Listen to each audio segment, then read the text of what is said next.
Говори за Бао-Бао.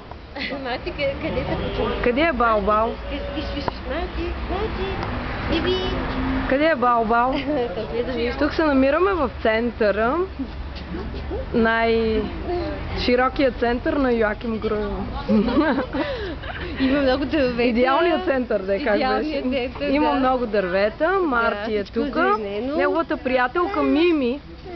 Да, мама. Да, мама. Малко е горлив. Вуйчо му не го измил. Ето неговата приятелка Мими и майка й. Да. И племенничката на Дани. Ето я. Къде е Мими, Лелю? Къде е Мими? Виж Мими. Айде да се гушни с Мими. Искаш ли Виж Мими, де. Виж къде. Той е видим. Виж де. Той се срамува. Срамува се. Марти. Мими, кажи здравейте. Кажи здравей, Мими, да. Кажи здравей на Виж Леля. Мими какво има. Марти, виж Мими. Кажи здравей, аз сега ти правя филмче. То се засрами наистина. Засрами ли са Марти? Марти? Марти? Здравей. Тя много обича да я снима. Здравей. Тя много обича да я снимат Лелю Злате.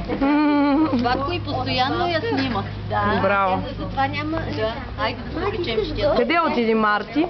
Марти, ще седни на столчето. Да, искам на столчето. Кой да те гуши, мамо? Кой да те гуши? Айде при Марти сега.